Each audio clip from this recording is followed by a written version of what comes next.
Let's jump into this talk about the election, what's going on, because we got a couple bits of breaking news. The first is that Georgia Recount unearths more than 2,600 uncounted ballots in Floyd County, and it gave a net gain of 800 votes to Donald Trump. It still leaves Biden in the lead, but this is one county.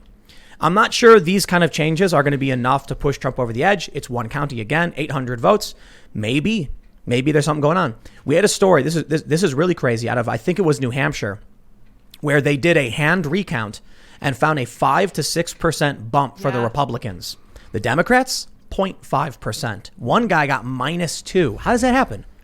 Like what they were saying was when they started hand recounting, the machine didn't scan some of these ballots. And so they're like, oh, okay, that makes sense. Just so happened that there were 10 times more Republican than Democrat. And somehow a Democrat, the machine scanned more votes for the Democrat when they weren't for the Democrat. Why is it always going in one direction, right? That's what's getting weird. But apparently, I saw someone in the chat say this. Trump tweeted something out. Adam Paul Lixall, let's see, is he going to tell us who this guy is? He's just a verified Twitter user, said, the Clark County Commission just threw out an election that represents almost 1/6 of the total votes cast in Clark County because there were too many discrepancies to be sure that the results in that election can be certain. 153,000 votes in this election. So I'm not sure if that's the presidential one or what that is, but Trump says, big victory moments ago in the state of Nevada.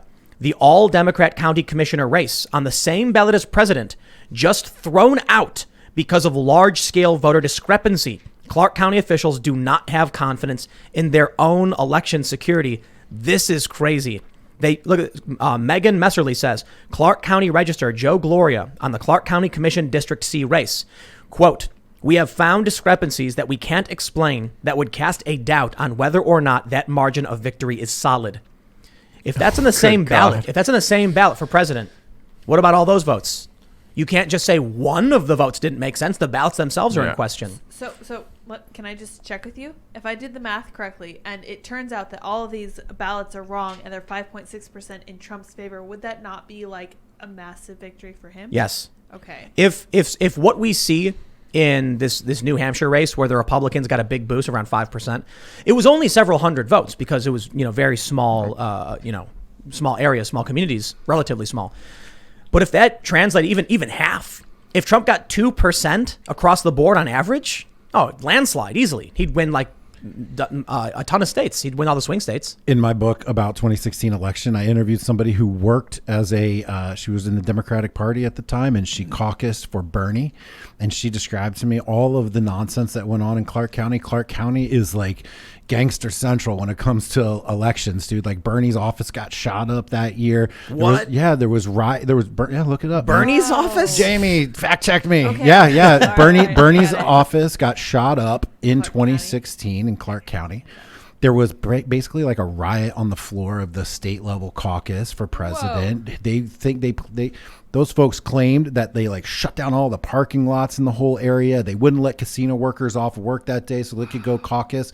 They made it very difficult. They changed the rules of the caucus on the floor with there was all kinds of things that went on. Clark County, they hustle to get the votes that they want, right? Sounds like it. They really do. Clark County is actually, Las Vegas was seeded by people from the East, right? Like casinos and gangsters and stuff. So no shocker there, really. It's just like East Coast corruption exported out to the West. Yeah. And that's voter suppression. And then we got Sidney Powell coming in hard with Dominion, which would be considered, I guess you'd call that fraud. So there's like suppression, fraud, there's Different discrepancy. Democrats actually wrote a letter to Dominion in December of 2019 concerned about the potential for voter fraud, notably switching votes. So this has long been known about. The Democrats were actually setting it up to challenge it if they lost.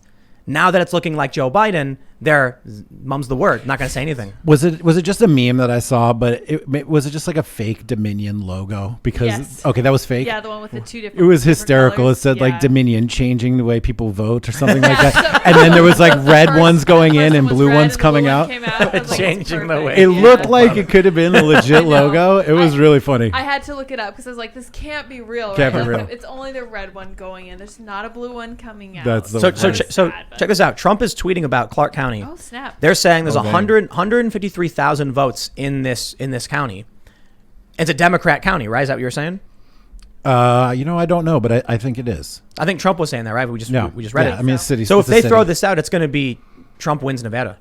That would be amazing. But what they're saying is, so I've got this tweet thread from Megan Messerly. She is the NV Indy, a reporter. She says, Clark County Registrar Joe Gloria notes that the only race they have an issue with is the Commission District C race because of the 10-vote margin. That's the only race in the entire election we have any concern related to the outcome, and it's because of the margin. Clark County Commissioner Tick Segerblom is pressing the point that if there is a recount, the same discrepancies would still be present. A recount does not address those discrepancies. They're not discussing the fact that Clark County could set up a special election for just one particular race to rerun the election if it doesn't certify the results. It sounds like there are essentially two routes. Either the Clark County Commission could make a decision on the revote today, or they could certify the results of the election. Stavros Anthony takes the matter to court, and a court could order a revote. Clark County Registrar Joe Gloria says there is no election that goes without identified discrepancies. The issue here is the margin of victory. Gloria says they go through to ensure the discrepancies are smaller than the margin of victory, which isn't true in this case. Clark County Commissioner Larry Brown is now amending his motion, asking the Clark County Register to come back at their first meeting in December with options for a special election in the race. Gloria says the cost of a special election depends on how the election is held, yada, yada, yada. Then they say Clark County Commission Chair Marilyn Kirkpatrick, what is going to happen to the people who voted twice? I hope that we're going to go after them, she says. Gloria says the cases will be referred to the SOS for investigation. People voted twice? She's saying that people voted twice? Okay, then. Why would it only be an issue with one race? Is there something I'm missing? I think who said this? Insane, man. Trump said this, right? That on the same ballot as the president, and this guy Adam Paul Laxalt says 153,000 votes in this election. How can they keep any of those ballots if one of those races gets thrown out? That's got to be grounds for a legal team to be like, dude, no way. Yeah. If they're saying they're throwing out one race because of someone voted twice, the whole thing's got to be dirty. What do? Do you revote? Nevada can't be certified. There's a lot of smoke.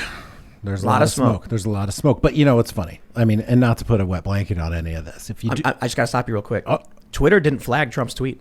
What? This tweet from Trump is not flagged. Whoa. Yep. Just below it, Trump says, no, let's not fall into that trap. Let's not fall into that trap. I kind of want to, though. Of letting Twitter inform us as that's not the issue. Not. That's not the issue. The issue is Twitter is willing to flag any and everything. True. But they couldn't do this one. Right. Because this one's it's legit. Blatantly true. Yeah. So listen. Here's what I'm saying. And the New Hampshire one too. Was it Twitter? Yeah. Twitter set the standard. If Twitter wants to be the arbiter of truth here, well, okay, Twitter, you got me. You're the one who gets to flag misinformation. This one's not flagged. It must be true. Boom. Done. End of story. That is true. Yeah. Twitter wants to play games. Every election, there's stuff like this going on. And if you took a deep look, you would find discrepancies and double countings and mail-in ballot fraud and all kinds of stuff in every election that ever happened ever. That being said, this is the one that really matters to me. So I say we dig in really deep and take a look. For sure, of course. Yeah. But this would flip Nevada for Trump. That would be huge, yeah. It's still not enough. Trump needs 3 states. You know what's really funny, man? I don't know if you guys see the Jesse Waters segment he did on the election. He says something doesn't feel right. Biden wasn't campaigning. He was hiding in the basement, calling lids for a week, disappearing. Yeah. And all of a sudden now he's up. Something doesn't feel right. The biggest vote total in the history of American politics. More than Obama. Yep. This is something I do not understand. Like, why? How did he do nothing and then come out? The only thing that I could maybe add, Tim, just from being on the ground, is before the George Floyd situation happened, when I would interview people on the left, obviously a lot of people are Bernie supporters, Bernie voters. When I would say, hey, would you be voting for Biden in this upcoming election, they would all say, absolutely not. We're going to either hold our vote, kind of like the way they did in 2016. Yeah. Then as soon as the George Floyd thing happened, all these progressives said, we're basically just going to be voting for Biden because he's not Trump. So I'm not saying one reason went over 70, but I think one thing that wasn't talked about in mainstream news, and I think you can't really pull it, was there was a Black Lives Matter vote. There were people that literally voted off just that issue, nothing else. Black Lives Matter net support is lower now than it was last year, according to Civics. So that is true, yeah. Polling of hundreds of thousands of people found that just before the George Floyd incident, their net support was around like 10 or so percent, meaning like compared to opposition. So all in all, it was, I think the total support in the country was just under like, it was like 40 or so percent or something like that. Or no, I think it was like 47. It skyrocketed after George Floyd and then plummeted after the riots. So their net support has actually dropped. So I'm not convinced. It dropped almost like 10 points just in the state of Wisconsin with the whole Kenosha situation. So I'm not convinced that was the driver, but I do think it's fair to say people don't like Trump. There's a lot of people who don't like the guy. And I talk to my friends and they don't know anything about politics, but they know everything about pop culture. So they're like, I just don't like this man. The only thing they know is, Kim Kardashian sold something, and they know like Kanye wanted to run for president, and then they heard about Trump and said Trump is bad, and so they go and vote. Yeah. They go and vote. They never watched The Apprentice? No, I guess not. Thanks for checking out this clip from the Timcast IRL podcast. We do the show live Monday through Friday at 8 p.m., so come back to check us out when we go live. Don't forget to subscribe, hit the like button, hit the notification bell, and we are also available on all podcast platforms for free if you want to listen to us there. Thanks for hanging out, and we will see you all next time.